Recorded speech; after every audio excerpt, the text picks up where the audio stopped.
ओम नमो भगवते वासुदेवाय। श्रीमद् भागवत गीता अध्याय 11 विराट रूप। अर्जुन ने कहा, आपने जिन अत्यंत गूढ़ आध्यात्मिक विषयों का मुझे उपदेश दिया है उसे सुनकर अब मेरा मोह दूर हो गया है। हे कमल नयन, मैंने आपसे प्रत्येक जीव की उत्पत्ति तथा लय के विषय में विस्तार से सुना है और आपकी अक्षय महिमा का अनुभव किया है।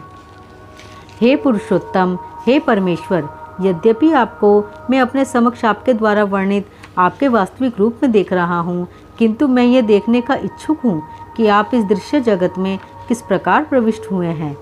मैं आपके उसी रूप का दर्शन करना चाहता हूँ, तो कृपा करके मुझे अपना असीम विश्व रूप दिखलाइए।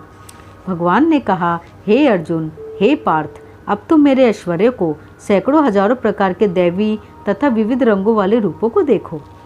हे भारत, लो, तुम आदित्यों, वसुओं, रुद्रों, अश्विनी कुमारों तथा अन्य देवताओं के विभिन्न रूपों को यहाँ देखो। हे अर्जुन, तुम जो भी देखना चाहो उसे तत्क्षण मेरे इस शरीर में देखो। तुम इस समय तथा भविष्य में जो भी देखना चाहते हो उसको यह विश्वरूप दिखाने वाला है। यहाँ एक ही स्थान पर चर अचर सब कुछ है, किंतु तुम मुझे अपनी इन आँखों से नहीं देख सकते, अतः मैं तुम्हें दिव्य आँखें दे रहा हूँ। अब मेरे योग ऐश्वर्य को देखो। अर्जुन ने उस विश्वरूप में असंख्य मुख, असंख्य नेत्र तथा असंख्य आश्चर्यमय दृश्य देखे। यह रूप अनेक दैवी आभूषणों से अलंकृत था और अनेक दैवी हथियार उठाए हुए था। यह दैवी मालाएं तथा वस्त्र धारण किए था और उस पर अनेक दिव्य सुगंधियाँ लगी थी। सब कुछ आश्चर्यमय, तेजमय, असीम तथा सर्वत्र व्याप्त था। यदि आकाश में हजारों सूर्य एक साथ उदय हों तो उनका प्रकाश शायद परम पुरुष के इस विश्वरूप के तेज की समता कर सके। उस समय अर्जुन भगवान के विश्वरूप में एक ही स्थान पर स्थित हजारों भागों में विभक्त ब्रह्मांड के अनंत अंशों को देख सका। तब मोहग्रस्त एवं आश्चर्यचकित रोमांचित हुए अर्जुन ने प्रणाम करने के लिए मस्तक झुकाया और वह हाथ जोड़कर भगवान से प्रार्थना करने लगा। अर्जुन ने कहा, हे भगवान कृष्ण, मैं आपके शरीर में सारे देवताओं तथा अन्य विविध जीवों को एकत्र देख रहा हूँ। मैं कमल पर आसीन ब्रह्मा, शिवजी तथा समस्त ऋषियों एवं दिव्य सर्पों को देख रहा हूँ। हे विश्वेश्वर, हे विश्वरूप, मैं आपके शरीर में अनेकानेक हाथ, पेट, मुंह तथा आंखें देख रहा हूँ जो सर्वत्र फैले हैं और जिनका अंत नहीं है। आपके रूप को उसके चकाचौंध तेज के कारण देख पाना कठिन है, क्योंकि वह प्रज्वलित अग्नि की भांति अथवा सूर्य के अपार प्रकाश की भांति चारों ओर फैल रहा है। तो भी मैं इस तेजोमय रूप को सर्वत्र देख पा रहा हूँ, जो अनेक मुकुटों, गदाओं तथा चक्रों से विभूषित हैं। आप परम आद्य, जानने योग्य हैं। आप इस ब्रह्मांड के परम आधार हैं। आप अव्यय तथा पुराण पुरुष हैं। आप सनातन धर्म के पालक भगवान हैं। यही मेरा मत है।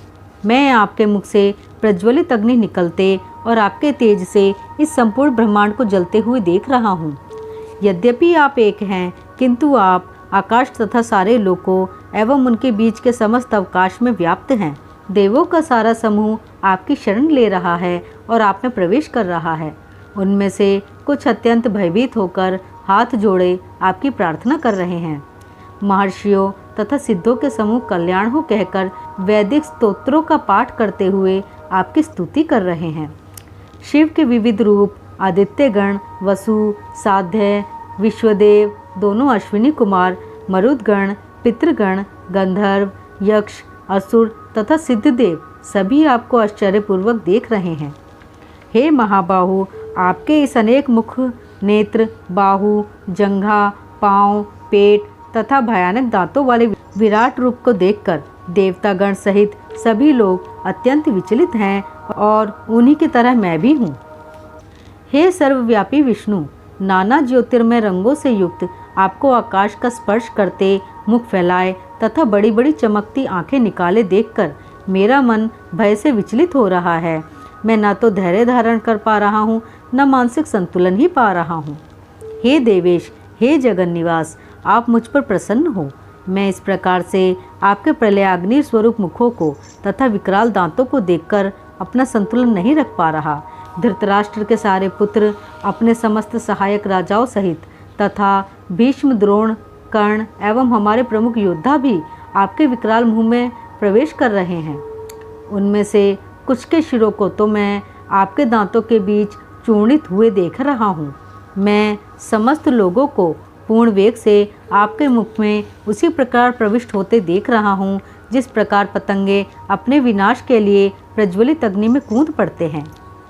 हे विष्णु, मैं देखता हूँ कि आप अपने प्रज्वलित मुखों से सभी दिशाओं के लोगों को निगले जा रहे हैं। हे देवेश, कृपा करके मुझे बतलाइए कि इतने उग्र रूप में आप कौन हैं। मैं आपको नमस्कार करता हूँ, कृपा करके मुझ पर प्रसन्न हो। आप आदि भगवान हैं, मैं आपको जानना चाहता हूँ। भगवान ने कहा, समस्त जगतों को विनष्ट करने वाला काल मैं हूँ और मैं यहाँ समस्त लोगों का विनाश करने के लिए आया हूँ। तुम्हारे यानी पांडवों के सिवा दोनों पक्षों के सारे योद्धा मारे जाएंगे। अतः उठो, लड़ने के लिए तैयार हो और यश अर्जित करो। अपने शत्रुओं को जीतकर संपन्न राज्य का भोग करो। ये सब मेरे द्वारा पहले ही मारे जा चुके हैं और हे सव्यसाची, तुम तो युद्ध में केवल निमित्त मात्र हो सकते हो। द्रोण, भीष्म, जयद्रथ, कर्ण तथा अन्य महान योद्धा पहले ही मेरे द्वारा मारे जा चुके हैं। अतः तुम उनका वध करो और तनिक भी विचलित ना हो। तुम केवल युद्ध करो, युद्ध में तुम अपने शत्रुओं को परास्त करोगे। अर्जुन ने कहा, हे ऋषिकेश, आपके नाम के श्रवण से संसार हर्षित होता है और सभी लोग आपके प्रति अनुरक्त होते हैं।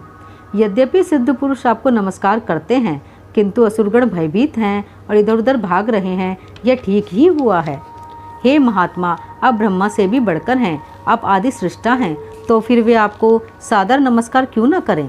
हे अनंत, हे देवेश, हे जगन्निवास, और आप ही वह सब कुछ हैं जो जानने योग्य हैं। आप भौतिक गुणों से परे परम आश्रय हैं। हे अनंत रूप, यह संपूर्ण दृश्य जगत आपसे व्याप्त है। आप वायु हैं तथा परम नियंता भी हैं। आप अग्नि हैं, जल हैं तथा चंद्रमा हैं। अतः आपको 1000 बार नमस्कार है और पुनः पुनः नमस्कार है। आपको आगे, पीछे तथा चारों ओर से नमस्कार है। हे असीम शक्ति, आप अनंत पराक्रम के स्वामी हैं। आप सर्वव्यापी हैं, अतः आप सब कुछ हैं। आप इस चर तथा अचर संपूर्ण दृश्य जगत के जनक हैं। आप परम पूज्य महान आध्यात्मिक गुरु हैं। ना तो कोई आपके तुल्य है, ना ही कोई आपके समान हो सकता है। हे अतुल शक्ति वाले प्रभु, भला तीनों लोकों में आपसे बढ़कर कोई कैसे हो सकता है। आप प्रत्येक जीव द्वारा पूजनीय भगवान हैं। अतः मैं गिरकर सादर प्रणाम करता हूँ और आपकी कृपा की याचना करता हूँ। जिस प्रकार पिता अपने पुत्र की ढिठाई सहन करता है, या मित्र अपने मित्र की धृष्टता सहन करता है, या प्रिय अपनी प्रिय का अपराध सहन करता है, उसी प्रकार आप कृपा करके मेरी त्रुटियों को सहन कर लें। पहले कभी न देखे गए आपके इस विराट रूप का दर्शन करके मैं पुलकित हो रहा हूँ, किंतु साथ ही मेरा मन भयभीत हो रहा है। हे विराट रूप, हे सहस्रभुज भगवान, मैं आपके मुकुटधारी चतुर्भुज रूप का दर्शन करना चाहता हूँ, जिसमें आप अपने चारों हाथों में शंख, चक्र, गदा तथा पद्म धारण किए हुए हो। मैं उसी रूप को देखने की इच्छा करता हूँ। भगवान ने कहा, हे अर्जुन, मैंने प्रसन्न होकर अपनी अंतरंगा शक्ति के बल पर तुम्हें संसार में अपने इस परम विश्वरूप का दर्शन कराया है। इसके पूर्व अन्य किसी ने इस असीम तथा तेजोमय आदि रूप को कभी नहीं देखा है। हे कुरुश्रेष्ठ, तुमसे पूर्व मेरे इस विश्वरूप को किसी ने नहीं देखा, क्योंकि मैं ना तो वेदाध्ययन के द्वारा, न यज्ञ, दान, पुण्य या कठिन तपस्या के द्वारा इस रूप में इस संसार में देखा जा सकता हूँ। तुम मेरे इस भयानक रूप को देखकर अत्यंत विचलित एवं मोहित हो गए हो। अब मैं इसे समाप्त करता हूँ। हे मेरे भक्त, तुम समस्त चिंताओं से पुनः मुक्त हो जाओ। तुम शांत चित्त से अब अपना इच्छित रूप देख सकते हो। जब अर्जुन ने कृष्ण को उनके आदि रूप में देखा तो कहा, हे जनार्दन, आपके इस अतीव सुंदर मानवीय रूप को देखकर मैं अब स्थिर चित्त हूँ और मैंने अपनी प्राकृत अवस्था प्राप्त कर ली है। श्री भगवान ने कहा, हे अर्जुन, तुम मेरे जिस रूप को इस समय देख रहे हो उसे देख पाना अत्यंत दुष्कर है। यहाँ तक कि देवता भी इस अत्यंत प्रिय रूप को देखने की ताक में रहते हैं। हे अर्जुन, केवल अनन्य भक्ति द्वारा मुझे इस रूप में समझा जा सकता है जिस रूप में मैं तुम्हारे समक्ष खड़ा हूँ, और इसी प्रकार मेरा साक्षात दर्शन भी किया जा सकता है। हे अर्जुन, जो व्यक्ति सकाम कर्मों तथा मनोधर्म के कलमश से मुक्त होकर मेरी शुद्ध भक्ति में तत्पर रहता है, जो मेरे लिए कर्म करता है, जो मुझे ही जीवन लक्ष्य समझता है और जो प्रत्येक जीव से मैत्री भाव रखता है, वह निश्चय ही मुझे प्राप्त करता है। श्रीमद् भागवत गीता 11वां अध्याय यहीं समाप्त होता है। ओम नमो भगवते वासुदेवाय।